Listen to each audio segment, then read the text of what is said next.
Hello students, आज के video में हम lesson 13 magnetic effects of electric current को स्टडी करेंगे। इस वीडियो में आप इंग्लिश और हिंदी दोनों ही लैंग्वेजेस में इस टॉपिक को और इसके क्वेश्चन आंसर्स को हम डिस्कस करेंगे। तो सबसे पहले हम इसको इंग्लिश में स्टडी करते हैं। So first of all, what is magnet? Magnet is any substance which attracts iron or iron like objects. Now what are the properties of magnet?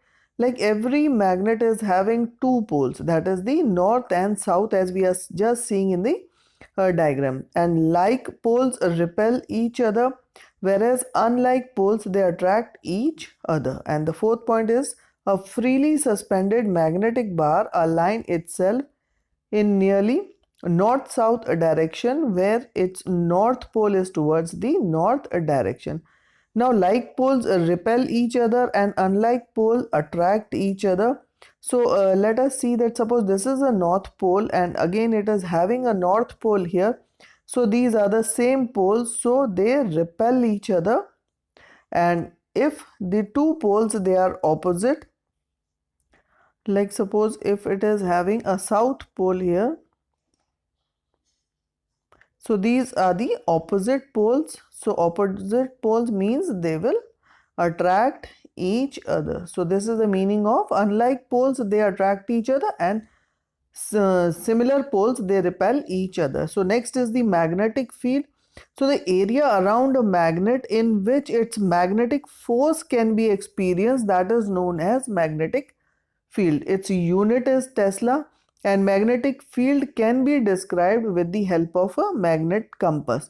The needle of the magnetic compass is a freely suspended bar magnet. Now as you are just seeing this, suppose this is a bar magnet. So it is having this is the area around it, around the magnet where it exerts it or it feels magnetic force. So this area is known as magnetic field. Now what are the characteristics of these field lines? Now these field lines arise from north pole and ends into the south pole. And second is the field lines. These are the closed curves, as we just see. Suppose this is a bar magnet. One is the north pole and second is the south pole. So these field lines they are arising from the north pole and ending towards the south. And these field lines, as we are just seeing, these are the closed curves, and these field lines they are stronger. They are closer. Where these field lines they are closer, at that area they are the stronger magnetic field. And these field lines they never intersect each other, as you are just seeing in the diagram. They never intersect. And why they don't intersect? Because there must be two north direction at a point which is not possible. Suppose if we consider that two magnetic field lines they cross at a point which is not possible. Why? Because these at this particular point, that means the compass needle will show two direction at one time, which is not possible. So that is why these magnetic field lines they never intersect each other. Now direction of the field line inside the magnet is from south to north. The relative strength of the magnetic field is shown by the degree of closeness of field lines. Now next, what is the right hand thumb rule? So these are the magnetic field as we have seen in case of a bar magnet. If you have just seen in your school labs.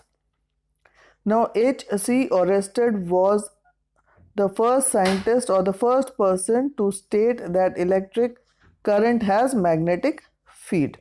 Now what is a right hand thumb rule? Right hand thumb rule means just imagine that you are holding a current carrying conductor in your right hand in such a way that the thumb is pointing downward. So thumb is in the downward direction, and these curved fingers, that means these curved fingers are in this direction, and these fingers they just show the or give the direction of the magnetic field. So that means this is the direction of the magnetic field.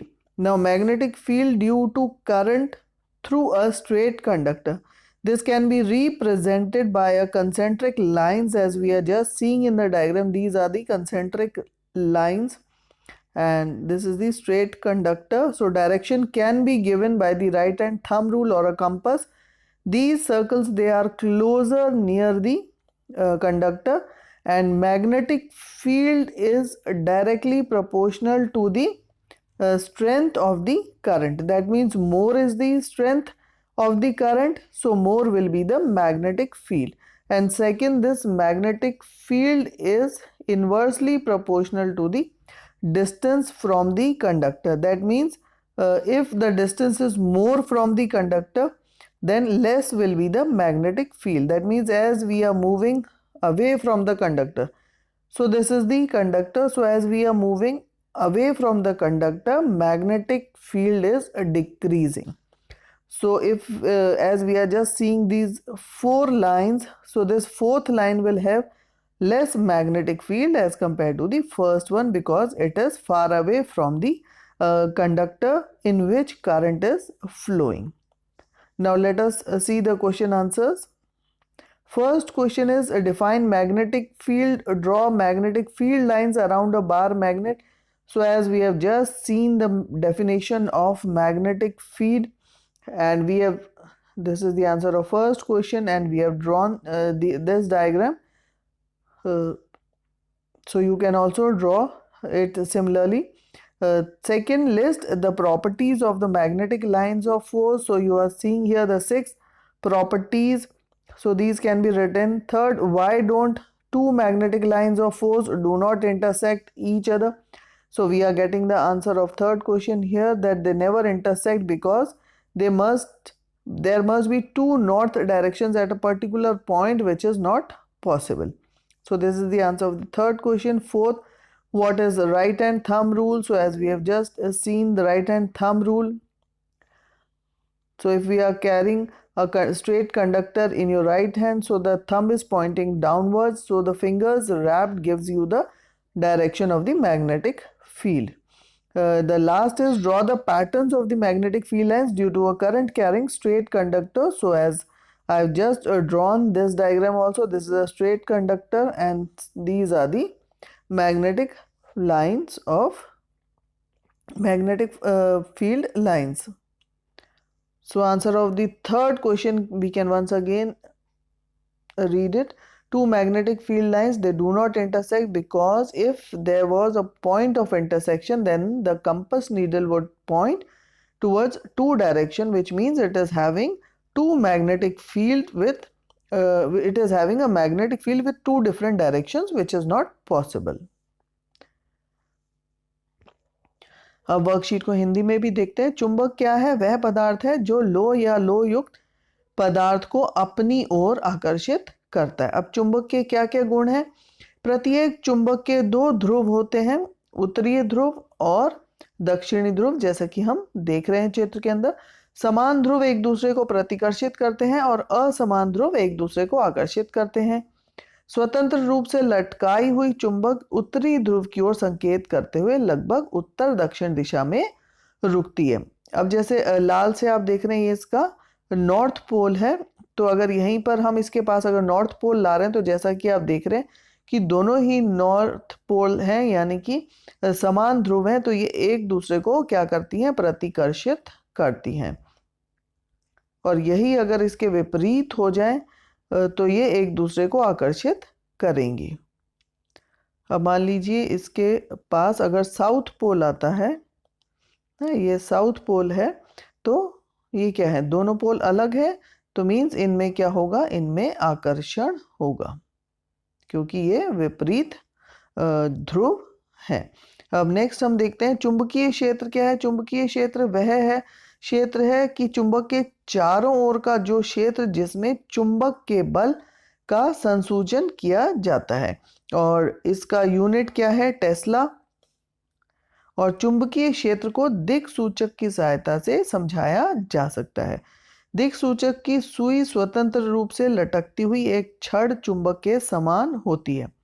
अब चुंबकीय रेखा जो चुंबकीय क्षेत्र है उसकी रेखाओं के क्या गुण होते हैं?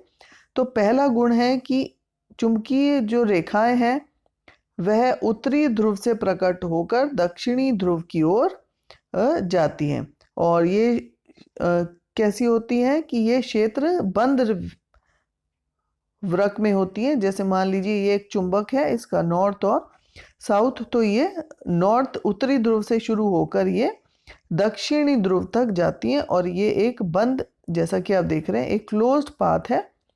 और दो रेखाएं जो हैं, ये रेखाएं हमेशा इस तरह से बनती हैं, कभी भी दो रेखाएं एक दूसरे को काटती नहीं है। तो इसका चित्र इस तरह से बनेगा। और दो रेखाएं क्यों नहीं काटती, छेदित क्यों नहीं करती हैं? क्योंकि ताकि अगर कहीं पर भी दो रेखाएं एक दूसरे को प्रतिच्छेद करती हैं तो इससे इसका अर्थ है कि वहां पर जो दिक्सूचक है वह दो दिशाओं का आभास कराता है, जबकि ऐसा जो है संभव नहीं होता। तो इसीलिए कभी भी दो क्षेत्र रेखाएं एक दूसरे को काटती नहीं है।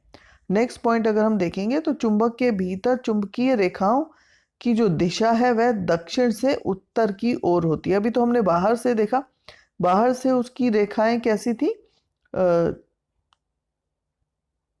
उत्तर से दक्षिण की ओर, और अगर उसके चुंबक के भीतर हम देखें तो वो दक्षिण से उत्तर की दिशा में होता है।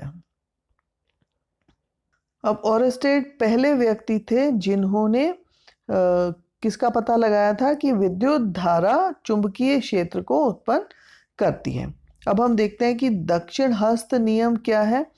कल्पना कीजिए कि मान लीजिए आपके दाहिने हाथ में अगर आपने कोई धारावाही चालक पकड़ा हुआ है, जैसे ये धारावाही चालक है, इसको आपने अपने दाहिने हाथ में पकड़ा हुआ है, तो नीचे की तरफ आपका अंगूठा है वह क्या दिखा रहा है, विद्युत धारा की दिशा की ओर संकेत कर रहा है। और जो उंगलियां हैं, आपकी उंगलियां इस तरफ मुड़ी हुई हैं, तो ये उंगलियां क्या दर्शा रही हैं, ये चुंबकीय क्षेत्र को दर्शाती है। तो ये है हमारा दक्षिणी हस्त अंगुष्ठ नियम। अब सीधे चालक से विद्युत धारा प्रवाहित होने के कारण चुंबकीय क्षेत्र, तो चुंबकीय क्षेत्र चालक के हर बिंदु पर संकेंद्री वृत्तों के द्वारा दर्शाया जाता है। कि मान लीजिए ये एक अगर हम इसको देखें कि ये अगर सीधे चालक है, इसमें विद्युत धारा प्रवाहित हो रही है, तो इसके चारों तरफ ये जो आपको गोल गोल रेखाएं दिख रही हैं, इसका मतलब इनमें जो है चुंबकीय क्षेत्र की दिशा ज्ञात हो रही है। इस धारावाही चालक के चारों तरफ एक चुंबकीय क्षेत्र बन रहा है। अब जितना हम इसके नजदीक होंगे, ये जो आप पास वाला जो क्षेत्र देख रहे हैं, यहाँ पर चुंबकीय प्रभाव अधिक होता है, और जैसे जैसे हम इस चालक से दूर जाते जाएंगे वैसे वैसे चुंबकीय प्रभाव कम होता जाएगा। तो इसीलिए यहाँ पर आप देख सकते हैं चुंबकीय क्षेत्र जो है वो धारा की शक्ति पर निर्भर करता है, कि धारा की शक्ति अगर ज्यादा है तो चुंबकीय क्षेत्र अधिक होगा। और यहाँ पर सेकंड पॉइंट में हम देख रहे हैं कि चुंबकीय क्षेत्र जो है वो व्युत्क्रमानुपाती है दूरी। तो जैसा भी मैंने कहा कि जितना हम इस धारावाही चालक से दूर होते जाएंगे उतना ही चुंबकीय क्षेत्र कम होता जाएगा, जितना उसके पास जाएंगे उतना ही उसमें चुंबकीय क्षेत्र बढ़ता जाएगा। अब इसके प्रश्नों को हम देखें। पहला प्रश्न है, चुंबकीय क्षेत्र को परिभाषित कीजिए और किसी छड़ चुंबक के चारों ओर क्षेत्र रेखाएं चित्रित कीजिए। जैसा कि अभी मैंने आपको चित्र बना के बताया था, और ये भी आप चित्र देख रहे हैं, और तो इस चित्र को भी आप देखकर बना सकते हैं। और चुंबकीय क्षेत्र की परिभाषा अगर हम देखें, ये डायग्राम इसको आप बना सकते हैं। और चुंबकीय क्षेत्र क्या कह रहा है कि चुंबक के चारों ओर वह क्षेत्र जिसमें चुंबक के बल का संसूचन किया जा सकता है, उसको हम चुंबकीय क्षेत्र कह रहे हैं। सेकेंड है, चुंबकीय क्षेत्र रेखाओं के गुण। यहाँ पर आप 6 पॉइंट्स देख रहे हैं, तो ये है चुंबकीय रेखाओं के गुण, जिसको अभी एक एक करके हमने इसको एक्सप्लेन किया है। तो ये आप 6 पॉइंट्स लिख सकते हैं। थर्ड, दो चुंबकीय रेखा एक दूसरे को प्रतिच्छेदित क्यों नहीं करती। तो थर्ड का हमारा आंसर जैसा कि आप देख रहे हैं, क्या कह रहा है थर्ड का आंसर, दो चुंबकीय क्षेत्र रेखा एक दूसरे को प्रतिच्छेद नहीं करती, क्योंकि दो चुंबकीय क्षेत्र रेखाएं कभी भी एक दूसरे को प्रतिच्छेद नहीं करेंगी। अगर करती हैं तो प्रतिच्छेद के बिंदु पर चुंबकीय क्षेत्र के दो दिशाएं हो जाएंगी, जो कि संभव नहीं है।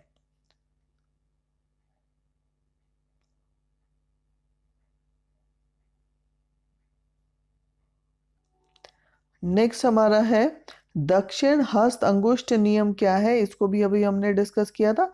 दक्षिण हस्त अंगुष्ठ नियम कि अगर हम दाहिने हाथ में विद्युत धारावाही चालक को इस प्रकार पकड़ेंगे कि अंगूठा हमारा विद्युत धारा की दिशा की ओर संकेत करेगा, तो आपकी उंगलियां जो है वह चुंबकीय क्षेत्र के क्षेत्र को की रेखाओं की दिशा में लिपटी हुई हमें दिखाई देंगी। तो ये हमारा फोर्थ क्वेश्चन का आंसर है।